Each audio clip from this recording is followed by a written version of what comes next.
Lux presents Hollywood.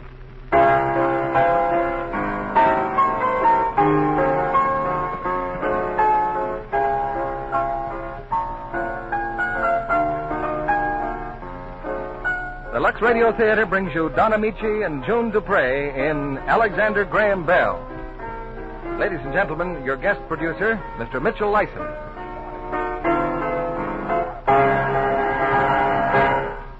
Greetings from Hollywood, ladies and gentlemen. Since last Monday night, our country has shared in the great victory in Europe. Yesterday, in keeping with President Truman's wishes, America offered up its thanks to Almighty God for this great step toward universal peace. And now, through work and prayer, we are dedicating ourselves, each in his own allotted task, wherever we may be, to a victorious prosecution of the war with Japan, so that complete peace may come soon. In the past few days especially, the telephone wires of the world have performed a momentous service in distributing the news. At the San Francisco conference, an international exchange is handling over a dozen switchboards, 12 to 15,000 calls a day in 45 languages, which gives you some idea of the posthumous role that Alexander Graham Bell is playing in the world today. Our play tonight from the 20th Century Fox screen epic is the life of Alexander Graham Bell, with Don Amici in the title role that he made famous on the screen. With Don Amici is the lovely and appealing June Dupre, as the fiancée and wife who helped the impetuous young inventor through those early years of trial and triumph, failure and success. In a sense, our story is the saga of America, with its opportunity for achievement in this free and fair land, the American urge toward better and better ways of doing things. And among the many little things that we do better are such modern economical conveniences as Lux Flakes.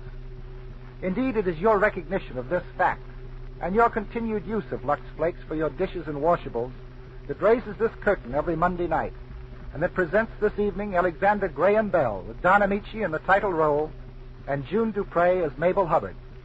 Our curtain rises on the first act.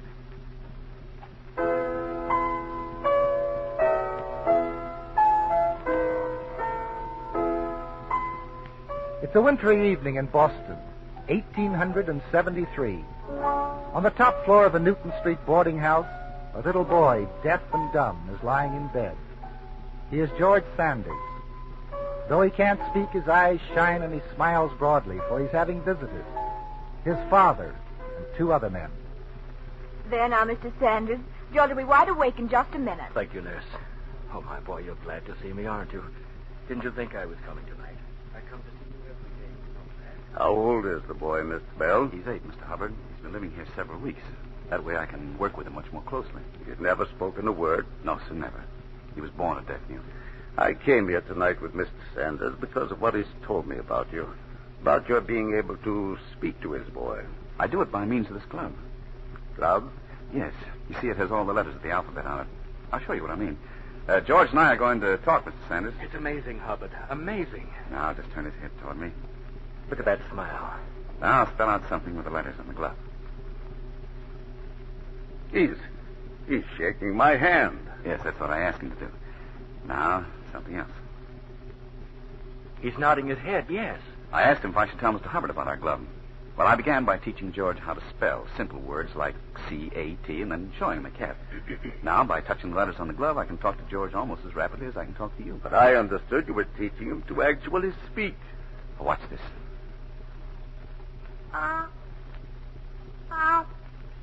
You see, Hubbard, the boy can utter sound. Tell me, Bell, have you ever succeeded in teaching a deaf mute to speak? No, but I have great hopes. I have a little girl, Mr. Bell. Perhaps you could help her. She had scarlet fever when she was 4 years old. It left her stone deaf. She's learned to read lips perfectly, Well, I'm but... sorry, sir, but when I'm not working with George, I spend all my time on my multiple telegraph. Multiple telegraph. If it ever works, I'll be able to send 50 messages at one time over one wire. Get him interested, Alec, and your financial worries are over. Well, I'd be delighted to explain it to you, Mr. Hubbard. My rooms are just across the hall. I'm afraid I'm more interested in your work with the deaf. You'll have supper with us Saturday night. We'll talk about it. Well, I I don't hope think... you like beans, Boston baked beans. Oh, I hate beans. And besides, Come I on, don't... Sanders. It's exactly 2.5 minutes past 9. Never mind, Alec. You'll have a fine chance to tell him about your experiment. Well, yes, but I just... Well, maybe if I brought my telegraph instrument along. Of course. I'll say good night to George.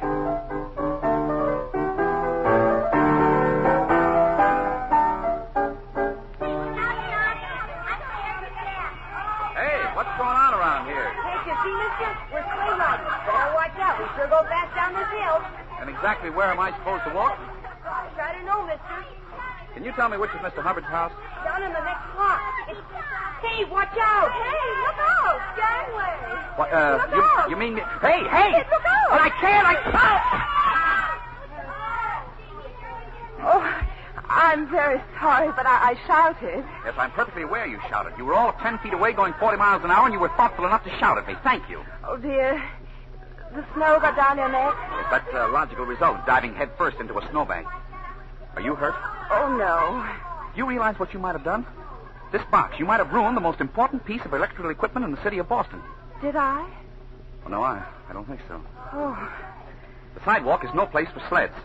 Little children don't understand that, but it seems to me that a young lady, a grown young lady, would have more... What did you say?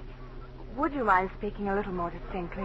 Madam, I come from a long line of elocution teachers. My father wrote books on the subject. I think I know when I'm speaking distinctly. Good evening. I'm sorry, but you see, Good evening.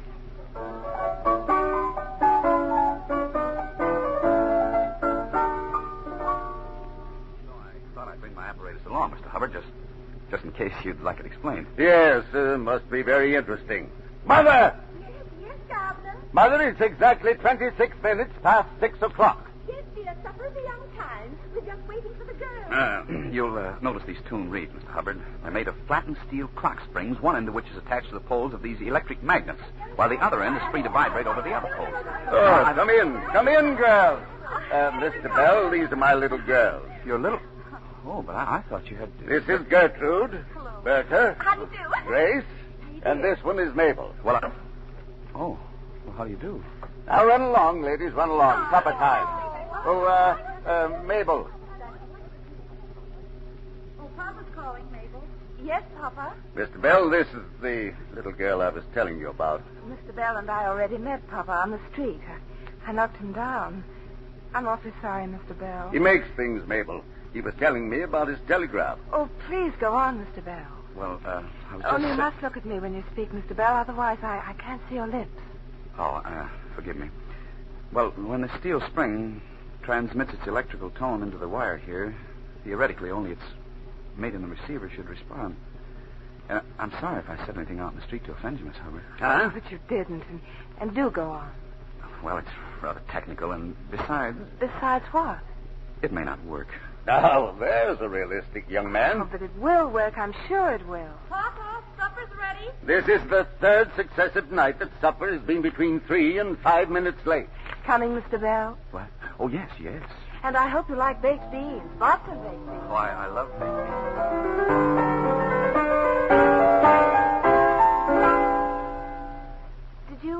Did you say something, Gertrude? I said you've brushed your hair enough. Now hurry up and come to bed. I'm coming.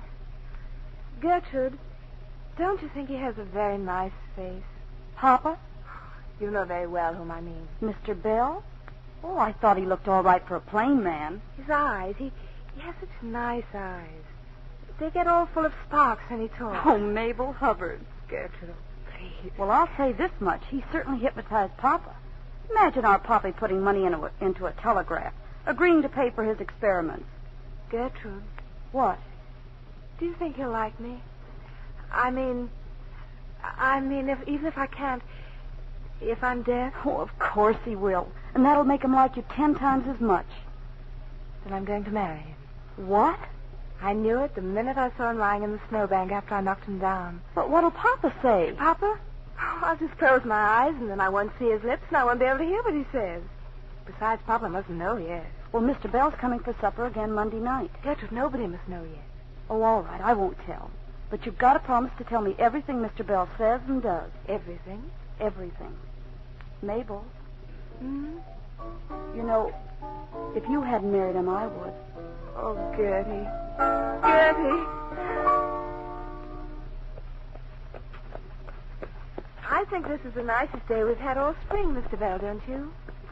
Yes, it's a very nice day. It's an anniversary, too. The first time you came to our house was the 3rd of December, and today is the 3rd of May. Is it? I'm sorry, Mr. Bell, but you'll have to look at me or I can't see what you're saying. Oh, I'm so sorry. Whoa. Whoa. Why don't you tell me what's wrong? You've hardly spoken a word since we started. Oh, Miss Hubbard, it's just that... Well, I've been thinking. About your telegraph? No. It's another idea. It's been rattling around in my head for months. Would you tell me about it? Well, it sounds kind of crazy, but if I could make a current of electricity vary in intensity as the air varies in density when sound passes through it, then I could transmit sound, even speech, telegraphically. I'm sorry, but I don't understand. Well, what I mean is I could talk through a wire. Oh, but that's not possible. Why, that would be talking through a wire. Oh, yes, that's what I said. There's a friend of mine who's going to help me, Thomas Watson. He's an electrician. Mr. Bell, if you spend all your time working on this, how will you live? Oh, I'll manage somehow. But don't think I'm going to use your father's money for anything but the telegraph. Oh, no. I'm going to work on this new idea in my spare time. That's the trouble. See, it may take years before I get anywhere with it. Yes? Suppose I don't want to wait that long. There's so many things I want to do now while I'm still young. What sort of things, Mr. Bell? What? I don't know. A wife, a home. Make the wires talk, Mr. Bell. The wife will wait. She will? Oh, yes, Alec. I'm sure she will. Oh, thank you. That's all I wanted to know. Come on, horse. Get up. Get up.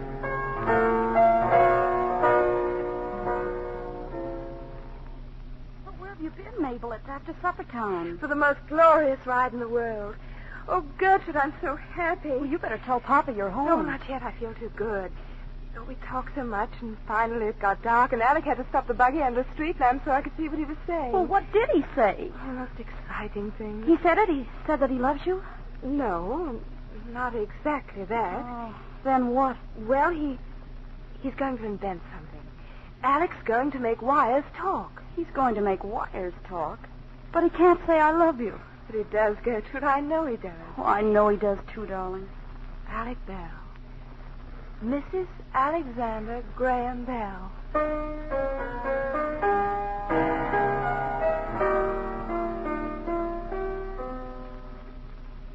Let's try it again, Tom.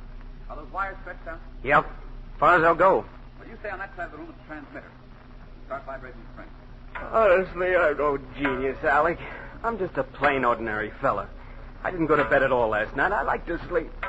Once in a while, but no, I've got to tackle them piece of metal. Oh, stop muttering. We may be on the verge of a great discovery. Only we can't make up our minds what we want to discover.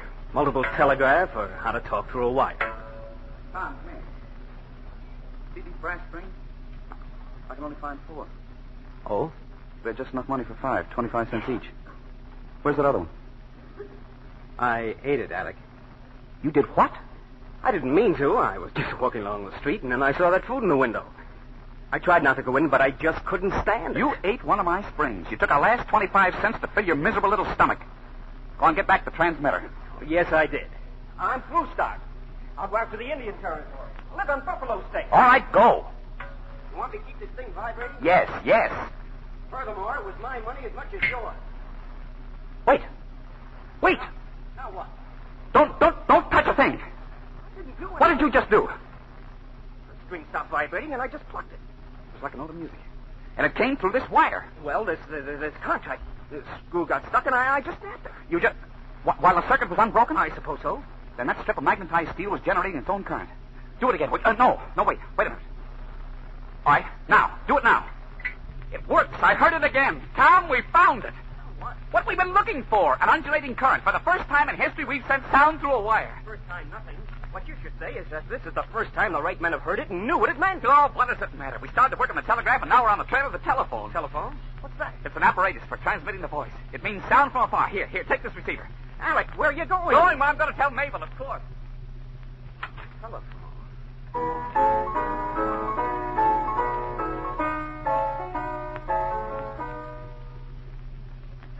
Alex. What's the matter? What's happened? I just had to see you, Mabel. I've just discovered the... Mabel. What? Will you marry me? Yes, Alex. Oh, you will? Of course. Oh, well, thank you. I never had any other intention. Mabel. Alec.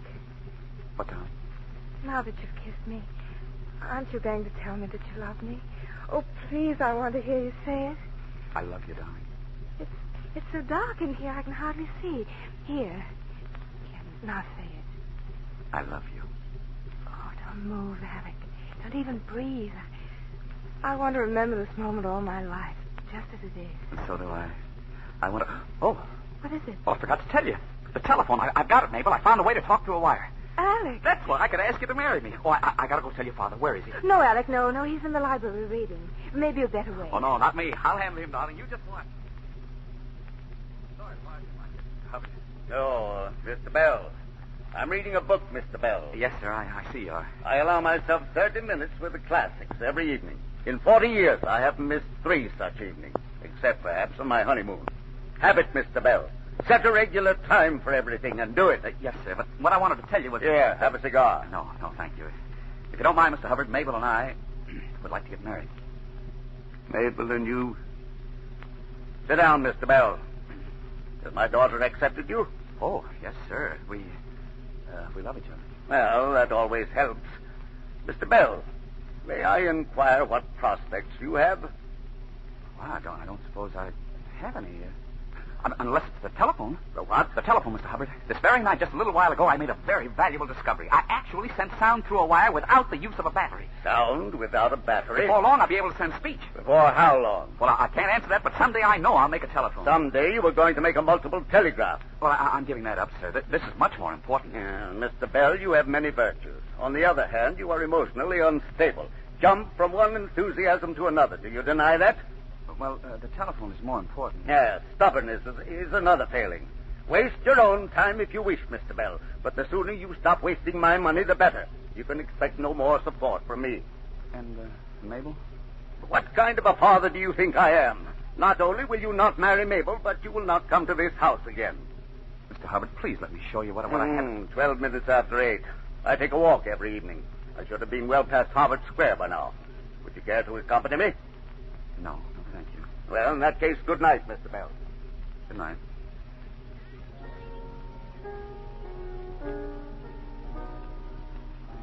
Well, Alec?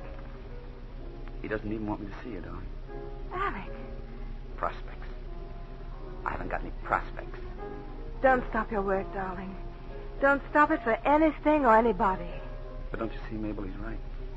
Your father's right. I said once that a wife would wait, Alec. She still will.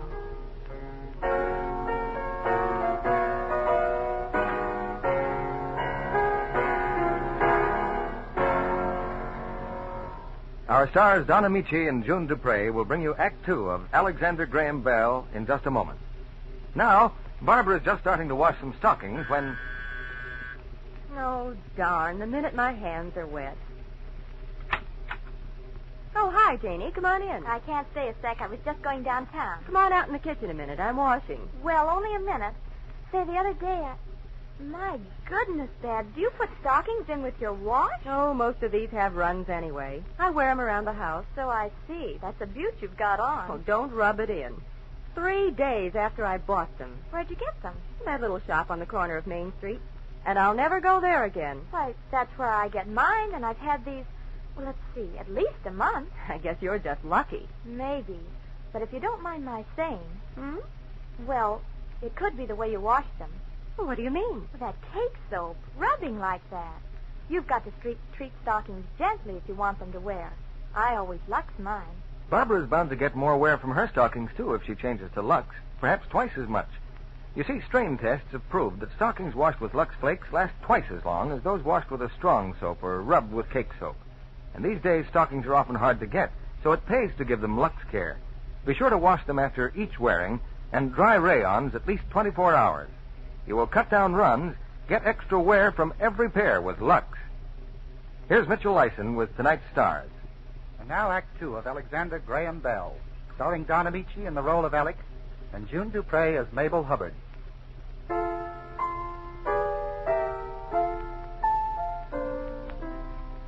The passing weeks saw Alexander Bell give to his work everything that a young man has to give.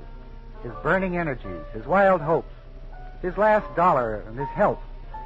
His reward was an ample and complete measure of failure.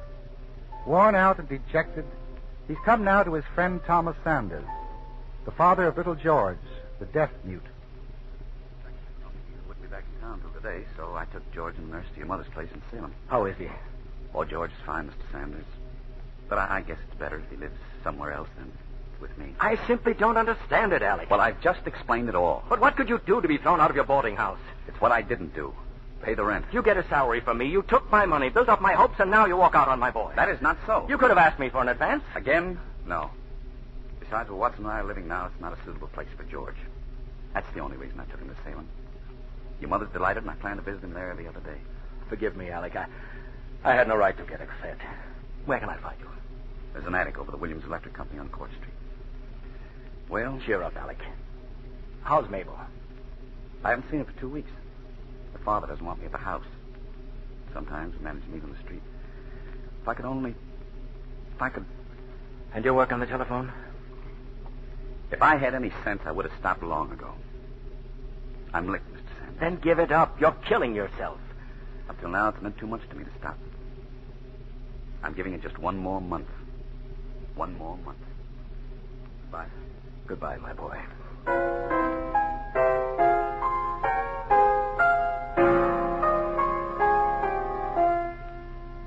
But you can't quit, Alec. You can't. I said I'd give it one more month. Watson and I have. I've worked just as hard as I know how. Now I'm through, and I don't want to hear any more about it. Well, what are we going to do? I saw your old boss. You can get your old job back anytime. And you? I'm going back to teaching the deaf. Does Mabel know about this? No. I'm going to write her now. Do we have any writing paper? Where would we get writing paper? Here's a piece of writing paper. I'll write to her on that. What's the date? June 11th. Alec, listen to me. Will you please keep quiet? I'm trying to write a letter. Come in. Mabel. I can't stay long, Alec. Mother's waiting for me downstairs. Does your father... Papa doesn't know I came, and Mother won't tell him if I keep my word and stay only for a minute. Your letter just came. Mabel, Alec, you can't give up the telephone. It would be criminal. Oh, maybe, but my mind's made up. You think if we love each other, that should be enough? Well, it is for me, darling. Well, it isn't for me, Alec. If you give up your telephone, I promise you, I'll never marry you. I mean it. Yes, I think you do. It's up to you, Alec. Mabel, I'll never fail you again. Never. Thank you, Alec. Oh, my darling.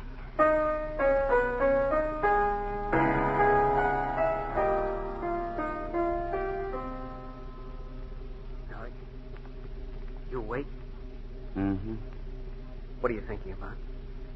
Mabel. Me too. Wouldn't it be wonderful if we should invent the telephone and it turned out to be the very thing that could make Mabel hear it? If you knew anything about sound, you'd know that can't happen. How do you know? You aren't God. I know because in the human ear, when vibrations strike against the eardrum, they cause tiny bones to oscillate. But in Mabel's case, the nerve current in back of those bones has been permanently injured. Even if sound waves cause the bones to oscillate. Cause the bones to oscillate. Oscillate? Oscillate. Undulate. Tom. I've got it. I've got it. Got what? The ear. What ear? This. Ow, let go. The ear. We're here. Come on, get up. We've got to get an ear. It may tell us just what we have to know for our receiver. Oh, you're crazy. Where are we going to get a human ear? Never mind. I can study about it. The principle of the anatomy of the ear. Only we'll use gold beater skin instead of a membrane. And a piece of metal in front of an electromagnet instead of bones. And we'll use more batteries, a lot more batteries. Well, that's going to take money, Alec. Maybe you could get another advance from Mr. Sanders. All right.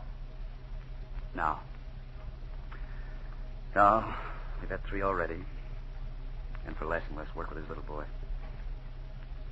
No. Go on back to sleep, Tom.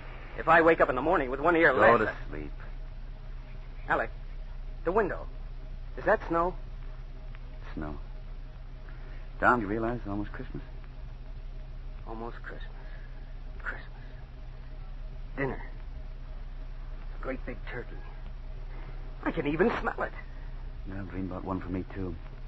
And if you can manage, squeeze in some cranberries and plum pudding. Oyster and chestnut dressing. Sweet potatoes. Maybe some pickled peaches. Hey, anybody in there? Open up. Tom, Alec, it's me. Mr. Sanders. Christmas Eve, boys. Come on, Tom, get your coat. My coat? You too, Alec. You're spending Christmas with us out in Salem. Oh, we'd certainly like to, Mr. Sanders, but we've got a lot of work planned. Hit him over the head, Tom. We'll carry him out. Never mind. I surrender. Hurry now. I've got a sleigh downstairs.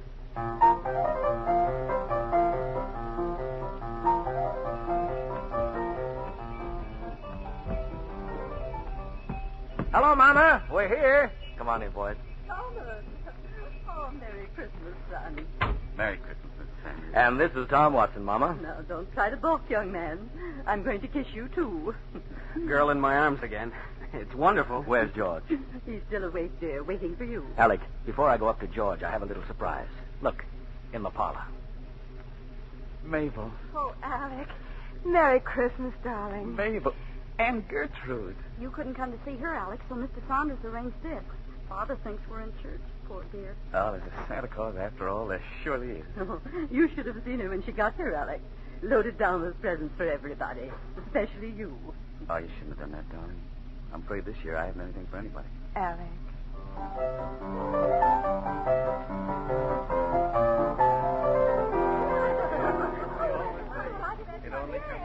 I wonder what's keeping Alec, Mr. Sanders. Oh, he said he and George had a lot of things to talk about. Is George any better? A little, my dear. But I have hopes. High hopes. So have I. Yes. Here now, Tom. Have some more cookies. Well, I don't know. Now, don't you tell me you have a bird's appetite. Yes, ma'am. A vulture's appetite. Oh, look. Look, it's Alec. Alec and George. Look who's here. Alec, you mustn't bring him in here. He'll see his presents and the tree. Oh, George and I have something more important. Everybody keep quiet, please. Please keep quiet. I'm going to tell George something with our alphabet glove. Alec, what is this? Quiet now. Go ahead, George. Is he warm enough? Maybe I'd better get a blanket. Listen, Mr. Sanders.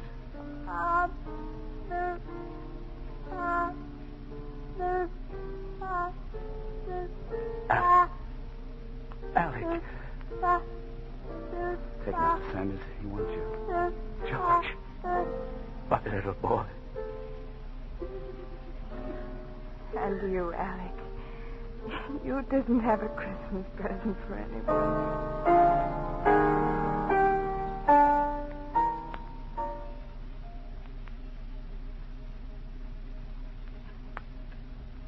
You all ready in there, Tom? Go ahead. Talking to the transmitter. All right, here I go. Ahoy, Mr. Watson. I'm speaking to you on the telephone. Thanks to Mr. Sanders, we now have all the acid and batteries we need. But can you hear me? Can you hear me? Only when you yell. Ahoy, Mr. Watson.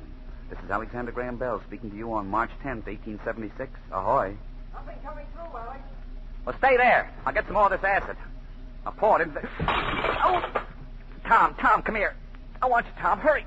Alec, it worked. It talked. Tom, hurry, will you, my leg. I heard you, Alec. I heard your voice. I'm burned, this acid. All the way in the other room. Through the wire, I understood what you said. What? You what? What did I say? Tell me. You said, Tom, come here. I want you. Hurry. Well, that's right. Well, what happened? What did you do?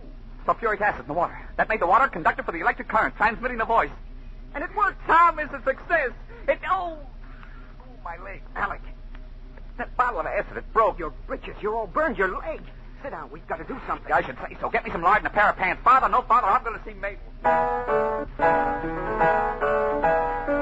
Astounding new discovery. The human voice transmitted 20 miles from Boston. Alexander Graham's Bell magical new instrument, the telephone. It's time and space defied. Last night from Lyceum Hall, Salem, Alexander Bell spoke with Thomas Watson in Boston. Scores of reliable witnesses testify to science's newest miracle, Bell's telephone.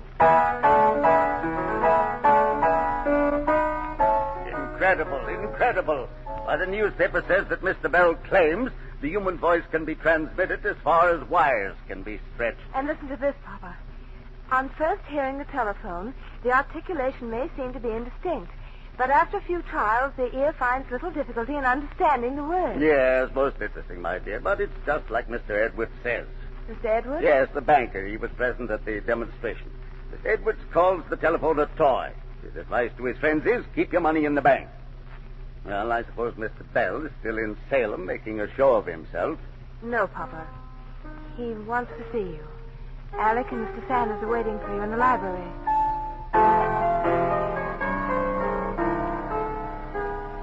Well, Mr. Sanders, Mr. Bell. I was in Salem last night, Mr. Hubbard. I saw history being made. It's the most sensational invention of the age. Talking wires. Imagine putting one of those things in your home for women and children to use. That's just what I hope to do, Mr. Hubbard. I've said nothing yet to Mr. Sanders, but since you gentlemen are my partners, I'd like you to draw up the legal papers forming the New England Bell Telephone Company. Did you say partners? You and Mr. Sanders put up the money for experiments. The experiments led to the telephone. I'd like you to share in the return. I gave you money for the telegraph, not the telephone. All I ask is that you help me incorporate. Mr. Bell, tomorrow morning, Mr. Sanders and I are going to have our heads examined just for standing here listening to such rubbish. If you don't mind, I've heard enough. Don't worry, Alec. If he doesn't have apoplexy by morning, he'll come along. Well, at least one member of the Hubbard family loves me. Excuse me, Mr. Sanders. I promised to see Mabel before. Well, come in, Papa. Oh, thank you. Mr. Bell, Yes, sir? I've been standing at the front door waiting to see you leave. Papa, please. I said you might speak to Mabel for a quarter hour. You've been alone with her exactly 22 minutes.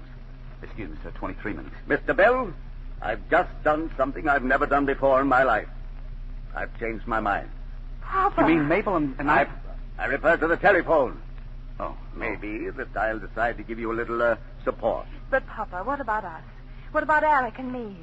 We're in love. We want to get married. Well, you're both very young. Perhaps in 2 or 3 years, providing Mr. Bell's prospects improve. Prospects again. Meanwhile, I have no objection if Mr. Bell sees you at this home once a week. Mr. Hubbard, Mabel and I were talking. We agree there is nothing in the world to stop us from running away and getting married. No, Bell. Nothing in the world. Except my daughter's consideration of my feelings. And what I choose to call your own self-respect. I see. I'm good enough for you to share in my invention, but I'm not good enough to be your son-in-law. And that'll be enough, Mr. Bell. You're right. It will be enough. Mabel, darling, don't worry. We'll find some way out of this. I'll always wait for you, dear. And you mean old man. I'll see you in my office tomorrow, Mr. Bell. And you'll see me in this house once a week. Just don't forget your promise. And now, whether your father likes it or not, I'm going to kiss you. Goodbye, darling. Goodbye, Alec.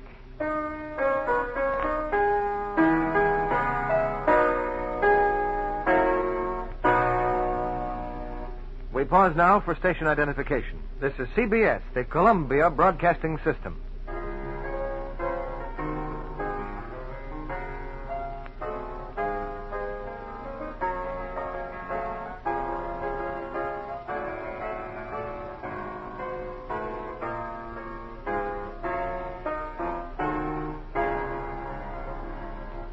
In just a minute, Don Amici and June Dupre will return in the third act of Alexander Graham Bell.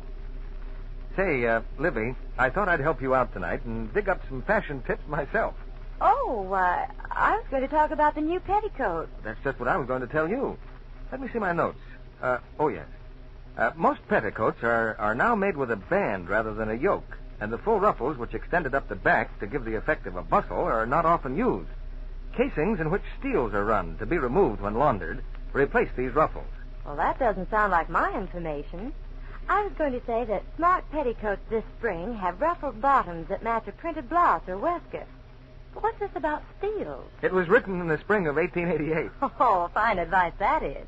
A good thing you didn't start giving washing directions from 1888. I guess those petticoats went in the laundry and got plenty of rub-a-dub-dub. Well, they didn't have Lux Flakes then. But no woman needs to risk hot water or strong soap or rough handling now. Those things make pretty undies fade and wear out, even come apart at the seams. Yes, that was proved in actual washing tests, Libby. Slips and nightgowns washed the Lux way stayed lovely looking 3 times longer than those given harsh wash day treatment. You could hardly tell the Lux ones from new. So why not play safe with pretty colors and fabrics? Use Lux Flakes for your underthings tonight and every night. Here's Mitchell Lyson returning to the microphone. Our curtain rises on Act 3 of Alexander Graham Bell. Don Amici is the young inventor, and June Dupre as Mabel Hubbard.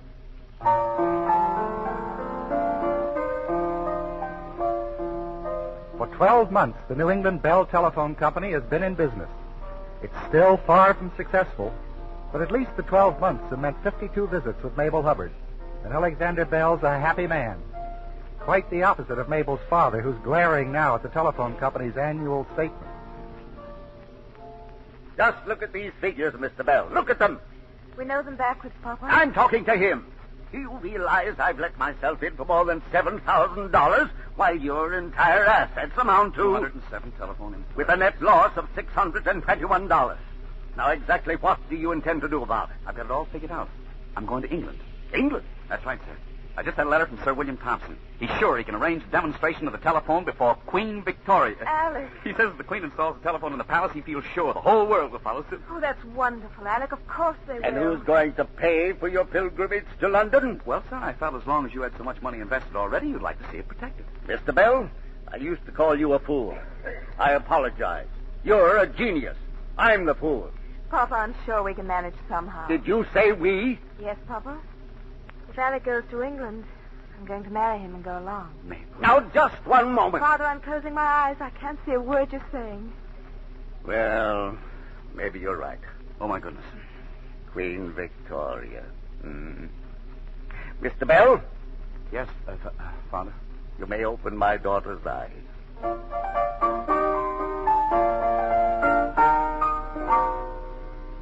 Excuse me, Alec. Tell me. Mrs. Bell, you are now looking at a man who just spent 35 minutes with the Queen of England and no further from it than that. Alec. And what is more, Mrs. Bell, I sold her 4 telephones. In a few days, the whole world will know that Queen Victoria uses my telephone. Then we can think about going home, can't we? Oh, darling. Don't you want to go to Paris? Alec, this letter came while you were gone. It's from Papa. He says that unless a miracle happens, he and Mr. Sanders stand to lose everything they own. Mabel.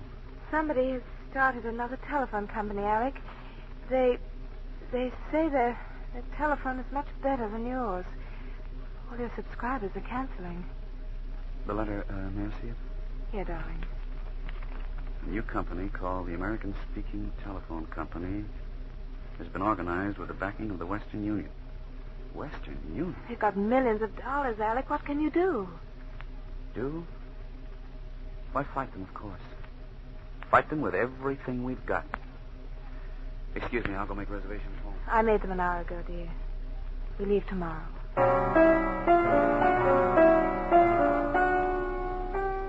tell you, Alec, it's no use. We have no money. All right. I've heard all I need to hear. Yes, and so have I. It's painfully simple and brief, isn't it?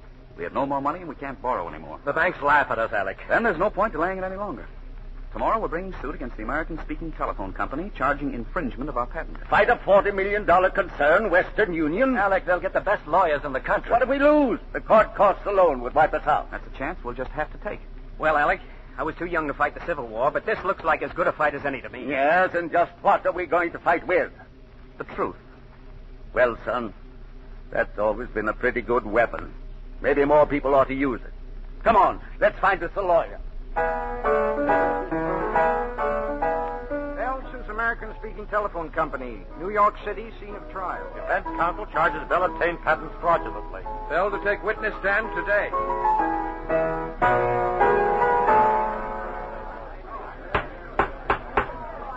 The counsel for the defense may proceed. Mr. Barrows. Your Honor, we charge that Alexander Graham Bell was not the first to invent the telephone, that the patents under which he operated were fraudulently obtained, and third, we defy Mr. Bell to prove that he was working on the undulating current feature of the telephone prior to February 14th, 1876, at which time, by strange coincidence, both Mr. Bell and one of the defendants in this case informed the Patent Office simultaneously. Now, it is not the intention of my client to burden this court with...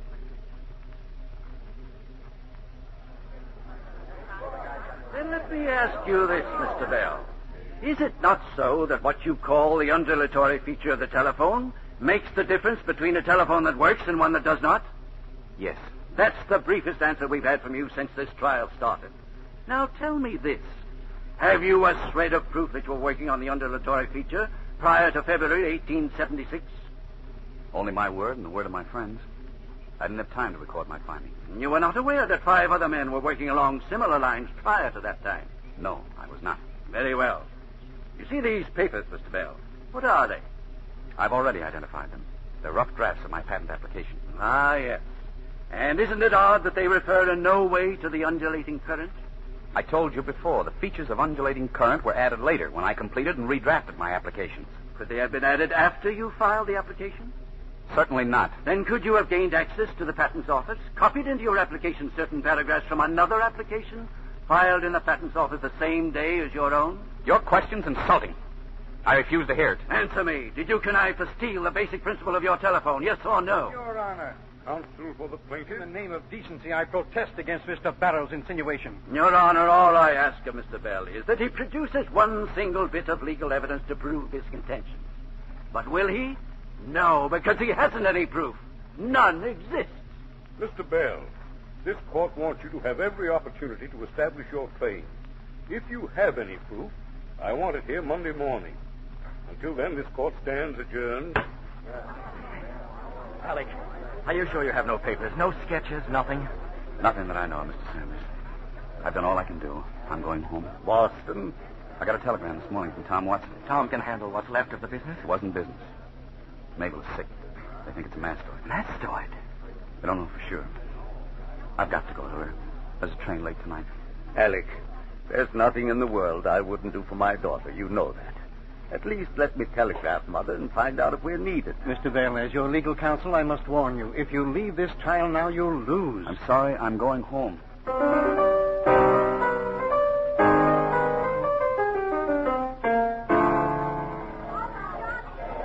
Alec, wait! Why did you come here? What's the matter? This came for you, Alec, at the hotel. Another telegram? Yes, from home. I was afraid to open it. Alec, if anything's happened... From Mabel. Oh, she's all right. Feel fine. Mastoid turned out to be minor ear infection. Mother and I are leaving immediately. Don't you dare leave the trial, love. Thank God.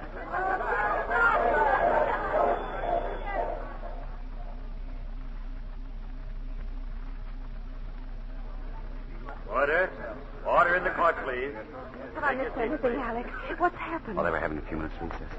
Darling, you promised me you'd stay at the hotel. You're unwell, dear. A condition like that, it's still dangerous. Alec, I'm all right. And I thought this, it might be the very evidence you're looking for. Evidence? Did you say evidence, Mrs. Bell? Yes. Alec, it's a letter you wrote me in June 1875. You said you were giving up the telephone. Please, let me see it. Silence in the court, please. I should say this is evidence. Please, I have no intention of... These notes on the back of the letter. Excuse me a moment. Your Honor, Mrs. Bell has just brought us the proof the defense has been asking for. Document the undulating current on which his telephone is based long before February 1876. All right. Present it. No, that must not be read. Alec. That letter's between you and me, darling. It's part of our personal lives. I beg the court's indulgence just a moment. Alec, it's your proof. I'm sure there's nothing in this letter to be ashamed of.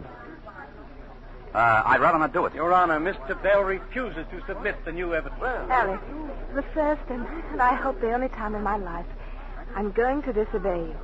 It's my letter, and if you won't read it, I will. Mabel. I won't stand by and see you called a liar and a thief. Darling, you don't understand. I'm closing my eyes, Alec. I can't see a word you're saying. Your Honor, may I take the witness stand?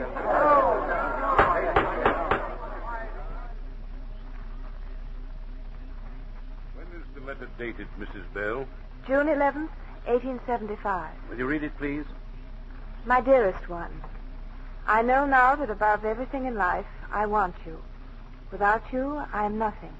With you, I am complete. Because this is so, I've decided to give up my telephone. This is little enough to do if it means that I will have your arms about me forever, if I may call you sweetheart and wife. Go on, Mrs. Bell. The telephone will be born someday, somehow. And so far as I'm concerned, I do not care one bit who gets the glory, so long as the world gets the benefit. With all my heart, I am yours, Alec. Your Honor. Counsel for the defense. Your Honor, I dare say we have never heard a more tender expression of sentiment. But may I ask what possible bearing a love letter has on whether or not Bell invented the telephone? I can answer that. Mrs. Bell, what kind of paper is that letter written on? It's just ordinary wrapping paper. What's on the back of it? Why, it's a drawing of some apparatus Mr. Bell wanted for his telephone. What else? A stamped acceptance of the order from the Williams Electric Company. It's dated June 3rd, 1875. And this writing here, what is this? And Mr. Williams wrote a note at the bottom asking Mr. Bell to stop in to verify his outline of an apparatus to generate undulating current. Thank you, Mrs. Bell. You may sit down. Your Honor, may I ask where is this Mr. Williams? Surely he's in court to substantiate his handwriting and signature. Unfortunately, he isn't. And why not? Mr. Williams died in Boston 3 weeks ago. Oh. How very fortunate, Mr. Bell. How very convenient. Coincidence upon coincidence. Your Honor. Mr. Bell? Your Honor, I have sat here and heard myself called liar, thief, fraud, cheat. I've seen my friends humiliated, my invention belittled, just as I've seen my business ruined by methods which must leave every honest man appalled. We protest this interruption, Your Honor. We're here in the interest of truth, Mr. Barrows. I don't think Mr. Bell can do that any great injury. Sit down. Continue, Mr. Bell. Against my wishes, my wife came to this courtroom a little while ago. Also against my wishes, she read a letter intended for her eyes only. I asked that the contents of that letter be ignored because I no longer wished to fight the battle of Alexander Graham Bell. The issue is much greater. Greater even than the millions involved. And there are millions involved, as the guilty cheeks of the defense indicate. Your Honor, I demand this man be declared in contempt of court. I mean to say what I have to say. The issue is simply this. Shall the lonely scientist, the man who dreams, and out of his dreams benefits the world, is he, that often half-starved, lonely little man, to be told that the world has no need of him the moment his work is done?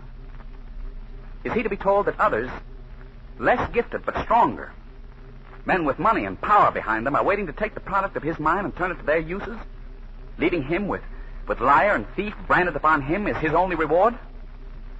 Do that and you stop the clock of progress. You smother the one spark of genius that lies hidden here and there throughout the world. Do that and the world stands still. Your Honor! I told you to sit down, Mr. Barrows. Order in this court, please. Is that all you have to say, Mr. Bell? Yes, Your Honor. This case is under advisement. The court is adjourned. Alec, come here.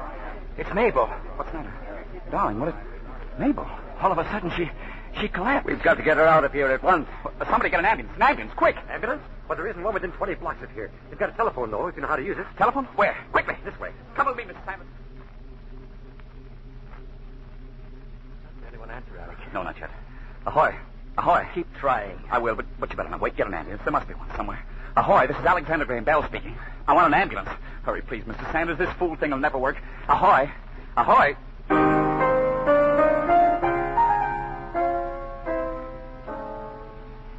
Why did you bring her back here to the hotel, Doctor? If she's sick, she still belongs in the hospital. She'll be up and around in a few days, Mr. Bell. Just a recurrence of infection, but we've checked it completely. Now go on in there and see her. Don't look so glum. Yes, Doctor. Thank you. You see, dear? I told you you didn't have to worry. We can go home the end of the week, darling. Alec, what about the trial? You haven't told me a word. What's happened? Oh, it's still under advisement, which probably means we've lost. Would you mind so terribly? I wouldn't, but there are others involved. Your father, Mr. Sanders, Tom Watson. Talking about us again? Mr. Sanders. Papa. You think you're up to one more visitor, dear? He's waiting outside. Visitor? Yes.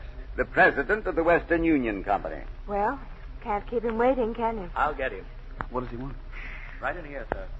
Mr. Bell, Mrs. Bell, I must apologize for coming here like this, but your father insisted. Go ahead. Break it to them. Well, Mr. Bell, Yes? the Western Union is ready to admit that you and you alone invented the telephone. What? Yes. We're retiring from the field. The fact is, we made a serious mistake in accepting a false report from one of our engineers. After your wife read the letter in court, we made a further investigation. We learned that this engineer not only intended to deny your rights, but injure us as well. Mr. Bell, we're not only willing, but anxious to pay for that mistake. Of course, if you'd consider us as partners, we could offer our wires, rights of way, and other assets.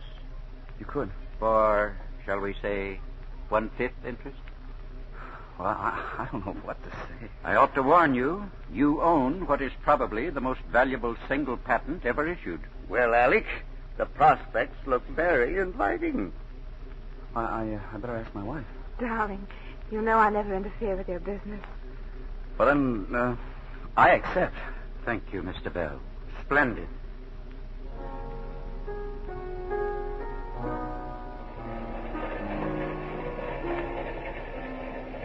We'll be in Boston in a few minutes, Alec. Yes, home. What's the matter, dear? Aren't you happy? You've everything you wanted and worked for. Yes, darling. And you just keep staring out the window. I've been thinking about something. Yes? One day in New York, I walked down to the harbor. I saw a seagull flying, and there was something something about the curve of its wings. It just occurred to me that if a bird that's heavier than air can fly, a man might fly too. What did you say? I said, if a bird that's heavier than air can fly, a man might fly too. A man might fly? Well, yes. When are you going to start work on it, Mr. Bell?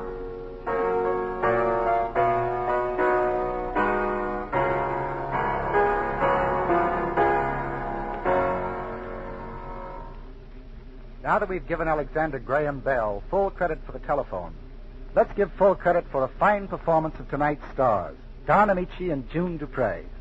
And to June, I'd like to add our heartiest birthday greetings.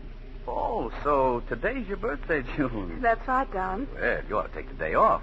Wait till she gets a little older and she'll take a year off. Well, helping Don invent the telephone was a very pleasant way to spend a birthday. I wonder if I'll ever hear the end of Don Amici and the telephone. Well, that's the penalty of being so convincing in the role, Don.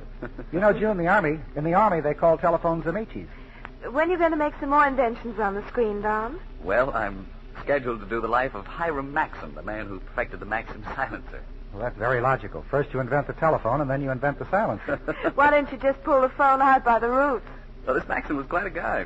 He also invented something called a rank. A rank? Now, what's that? I don't know. The book said he was an inventor of the first rank. Ooh. That's Don, to change the subject, you haven't done any inventing in the soap field, have you? You mean in competition with Lux Flakes? Oh, no. I never bite the hand that feeds me, even if it's free of dishpan redness. Oh, now, please, Don. Even so, I'm sure our sponsors appreciate that consideration. And right now, I know you will all wish to join me in wishing our sponsors success and happiness on a very special occasion. At this moment in Boston, Massachusetts, the Quarter Century Club of Lever Brothers Company are having their annual meeting under the genial leadership of their president, Mr. Francis A. Contway. The high percentage of long-service men and women in the Lever family clearly indicates that living under such a chief executive is very pleasant. In the last 30 years, he has brought his company in the United States from modest beginnings to the huge proportions it now enjoys in this, its 50th year of business. I think that many millions of our listening audience, as well as those of us here in Hollywood, owe Mr. Contway a very special debt of gratitude because of his far-sightedness and generous judgment in launching the Lux Radio Theater over 10 years ago. Certainly millions of us have received grand entertainment over the years from this great institution of the air. Our very best wishes, and I think I may safely say the best wishes of our vast listening audience, go out on this occasion to Mr. Contway and his Quarter Century Club associates, both in Boston and throughout the country. And now let me tell you about the next week's play. From Paramount Studios, next Monday night, we present that deeply moving drama, And Now Tomorrow. And our stars, Loretta Young and Alan Ladd. Here is a story of two fascinating people, a proud, wealthy girl who fights to overcome a stunning handicap, and a man from the wrong side of the railroad tracks who fights to overcome the differences between them. I'm glad it's attended, Miss Don. I'll be listening. Good night. Good night, and thanks for being with us.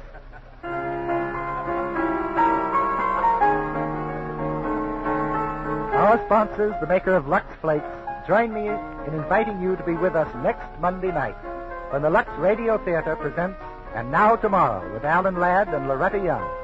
This is Mitchell Lyson saying good night from Hollywood.